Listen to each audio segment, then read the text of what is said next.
Back to another Garage with Lobster. Well, today, folks, we have this ignition coil from the 2006 Ford Expedition 5.4 liter piece of junk. We just put these in a couple years back. We shouldn't have to be replacing these, but because of the design of that motor, the spark plugs that go underneath this boot, and this gets connected here, and then this spring goes inside. It's a poor design, at least my opinion. Once this is torqued down, it still allows for debris, as you can see sitting on the hat there on the rim, and it goes down into the chamber, which then this goes on top of the spark plug.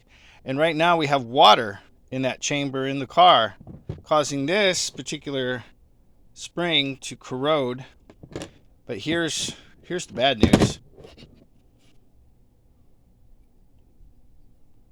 Look at that.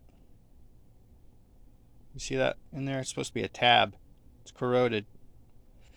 This sits on top. Gets connected right here by a harness up at top. This boot goes on here. Inside of that boot is this spring. The spring gets compressed, and the compression allows the spark plug to go here. So this sends the signal this way. It's not doing it because that is corroded, because there was water down on here. So thanks, Ford. You're awesome. But anyway, that's that. Short, sweet, and simple, and very expensive. So I'm looking forward to this one. If you're going to do one, you might as well do all 8. So what we'll have to do is clean out all 8 cylinders. Make sure they're dry. Hell, while we're at it, we might as well replace the spark plugs while we're at it. Hell, let's just replace the motor while we're at it. I'm just saying.